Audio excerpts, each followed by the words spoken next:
Hello friends, Bigg Boss season 8 latest updates కోసం మన channel ని లైక్ చేసి సబ్స్క్రైబ్ అయితే చేసుకోండి. అండ్ వైల్డ్ కార్డ్ ఎంట్రీస్ లో చూస్తే మాత్రం 8 మెంబర్స్ అయితే ఫిక్స్ అయిపోయారు. నేను ఆల్రెడీ కన్ఫర్మ్ వీడియో అయితే ఒకటి పెట్టాను మార్నింగ్ 6 o'clock కి. అది ఏంటి అంటే నోటిఫికేషన్ అయితే రాలేదన్నమాట. చాలా మందికి చూడాలి అనుకున్న వాళ్ళు చూడండి. ఏదైనా చెప్పాలి అంటే మాత్రం మొత్తం మీద ఈ వైల్డ్ కార్డ్స్ ఎంట్రీ అని మాత్రం పాత వాళ్ళని కాకుండా కొత్త వాళ్ళని ఎవరైనా తీసుకొస్తే బాగుండేది అయితే నాకైతే అనిపించింది అనమాట. ఇక నెక్స్ట్ చూస్తే మాత్రం హౌస్ లో అయితే చీఫ్ గా ఇక ఇద్దరినైతే కంటెండర్స్ అయితే సెలెక్ట్ చేయడం జరిగిందనమాట. ఫస్ట్ చీఫ్ కంటెండర్ గా డైరెక్ట్ గా చూస్తే మాత్రం పృథ్వీరాజ్ అయితే సెలెక్ట్ చేశారు. అది కూడా నిఖిల్ అని అయితే తెలుస్తుంది. నెక్స్ట్ నబీల్ ని కూడా సెకండ్ అయితే టాస్క్ పెట్టేసి సెకండ్ కంటెండర్ గా నబీల్ అయితే వచ్చినట్టయితే తెలుస్తుంది అనమాట. ఇక ఇప్పుడు ఉన్న హౌస్ లో చూస్తే మాత్రం ఇక ఫస్ట్ ఒక చీఫ్ అయితే ఉంటారనమాట. వీళ్ళిద్దరిలో ఒకళ్ళు. నెక్స్ట్ చూస్తే వైల్డ్ కార్డ్ లో వచ్చే వాళ్ళలో ఒకళ్ళు చీఫ్ గా అయితే రాబోతున్నారనమాట.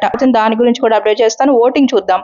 ఓటింగ్ లో చూస్తే ఇక్కడ చూస్తే నిఖిల్ ఉన్నాడు 28% ఓటింగ్ వస్తుంది. ఆ తర్వాత నబీల్ ఉన్నాడు 24% ఓటింగ్ వస్తుంది. అది కూడా లైవ్ లో ఫన్ టాస్క్ అయితే జరుగుతుంది. ఇక పనిష్మెంట్ గా అయితే నబీల్ కి ఒక బకెట్ నింపమని బిగ్ బాస్ అయితే ఫన్ గా ఒక టాస్క్ అయితే ఇచ్చారు. నెక్స్ట్ చూస్తే అనికంట ఉన్నాడు 18% ఓటింగ్. తనకైతే పనిష్మెంట్ గా ఒక టాస్క్ ఓడిపోవటం వల్ల తనకు కూడా ఒక డాన్స్ అయితే వేపించారనమాట. ఇక నెక్స్ట్ చూస్తే విష్ణుప్రియ ఉంది ఇక్కడ 13% ఓటింగ్ వస్తుంటే ఆదిత్య హోమ్ కి నెక్స్ట్ 9% ఓటింగ్.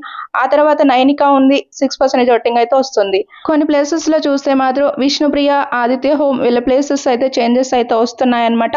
మీరు ఎవరికి ఓట్ వేయాలనుకుంటున్నారు ఓటింగ్ అయితే చేసేయండి. నాకు తెలిసినంత వరకు mid week elimination Nainika fix అయిపోయే ఛాన్సెస్ అయితే ఉన్నాయి. మీరు అఫీషియల్ గా ఎవరికి వేయాలనుకుంటున్నారు వాళ్ళకైతే వేసేసుకోండి ఫ్రెండ్స్.